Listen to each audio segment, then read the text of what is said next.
Drama serial इश्क की आग में आगे आप देखेंगे कि मलीहा के किडनैपर्स का फ़ोन आता है कि वो आकर मलीहा को ले जाएं। तो कमल और उसकी सास मलीहा को लेने जाती हैं।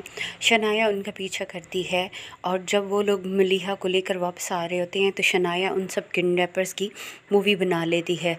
वो अभी मुड़ने ही लगती है कि किडनैपर्स शनाया को देख लेते हैं। शनाया वहाँ से भागकर गाड़ी में बैठती है और अजलान को फ़ोन करती है कि वो जल्दी से उसके पास आ जाए। वो कहता है कि वो बस अभी आ रहा है। अजलान जल्दी से अपने घर से रवाना होता है और इधर से शनाया भी रवाना होती है।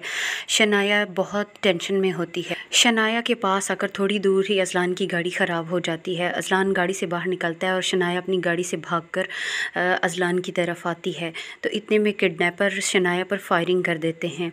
शनाया को 2-3 गोलियां लगती हैं और अजलान तब तक उसके पास पहुंच चुका होता है। अजलान उसको गिरने नहीं देता और उठाकर फ़ौरन हॉस्पिटल की तरफ भागता है।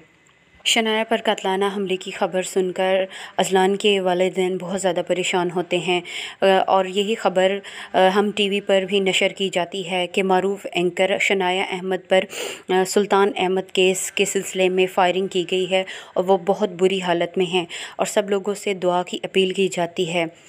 अजलान मस्जिद में जाकर दुआ करता है कि या अल्लाह तू शनाया को बचा ले, लेकिन उसी वक्त उसके पास एक बंदा आता है और कहता है कि शनाया अब इस दुनिया में नहीं रही।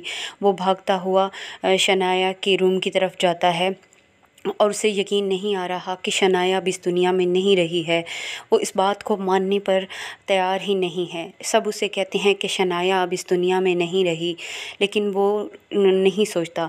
हारून अहमद को शनाया के कत्ल की ख़बर मिल जाती है। दूसरी तरफ शनाया का जनाज़ा तैयार होता है, सब रो रहे होते हैं, घर में एक मातमी कैफियत होती है।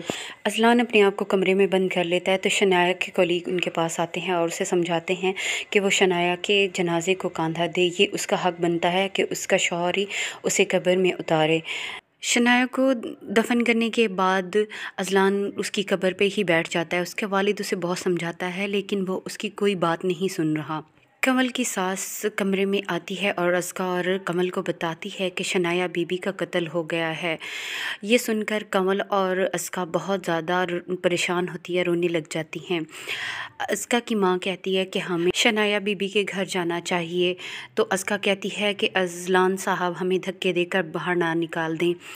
तो उसकी माँ कहती है वो हमारे लिए जान से चली गई और हम उसके घर भी ना जाएं। अजलान शनाया की कब्र पर से उठने को तैयार नहीं होता। उसके वालिद उसे बहुत मिन्नतें करते हैं और कहते हैं कि अब वो उठे और घर चले। इतने में कब्रिस्तान में हारून अहमद दाखिल होते हैं। वो अपने बॉडीगार्ड्स को इशारा करते हैं कि वो पीछे रुक जाएं। वो अजलान के वालिद के पास आते हैं और उसे कहते हैं कि वो जनाजे में शिरकत नहीं कर सके। अजलान का वालिद कहता है कि तुम कातिल हो शनाया के, हम तुम्हें छोड़ेंगे नहीं। अजलान कहता है कि यहाँ से चले जाओ, मैं तुम्हें कभी भी माफ़ नहीं करूँगा और कभी भी नहीं छोड़ूंगा, तुमने बहुत बुरा किया है मेरे। अजलान गुस्से में हारून अहमद को वहाँ से जाने के लिए कहता है और जब वो उठता है तो गिर जाता है। उसके वालिद एम्बुलेंस मंगवाते हैं और उसे घर लेकर जाते हैं।